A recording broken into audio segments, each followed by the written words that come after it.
மனிதன் நாகரீகம் எனும் குடிலில் ஏறி வசிக்கத் தொடங்கும் முன் ஒலிகள் அரைக்கூவல்களாய் வடிவம் பெற துவங்கிய காலம் தொட்டு கல் தோன்றி மண் தோன்றா காலத்தில் முன் தோன்றிய மூத்த மொழி அன்னை தமிழ் மொழி.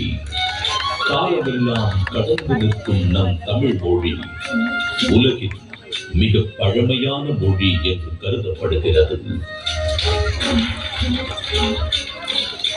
மொழிகளுக்கெல்லாம் தாய்மொழியாக திகழ்ந்து தமிழரின் வரலாறு, வாழ்வியல், அறம், மாண்பு மற்றும் கலாச்சாரத்தின் அடையாளமாக விழுந்து வரும் அன்னை தமிழ் மொழியின் தொன்மையை அதன் பண்பாடு, இலக்கியம், சிற்பக்கலை, ஓவியக்கலை, கட்டிடக்கலை மற்றும் கல்வெட்டுகளில் காண முடிகிறது.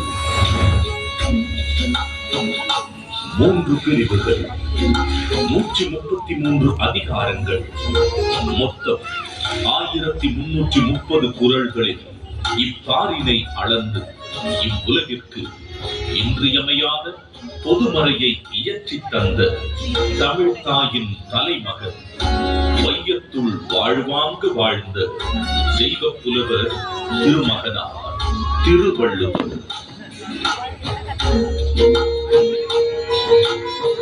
ஐயன் வள்ளுவனின் பிறந்த வருடம் தமிழக அரசால் கிமு 31 என்று வழங்கப்படுகின்றது. சென்னையின் மயிலாப்பூரில் வாழ்ந்ததாக கருதப்படும் இவர் காவிரி பாக்கத்தை ஒட்டி வாழ்ந்து வந்த மார்க்சை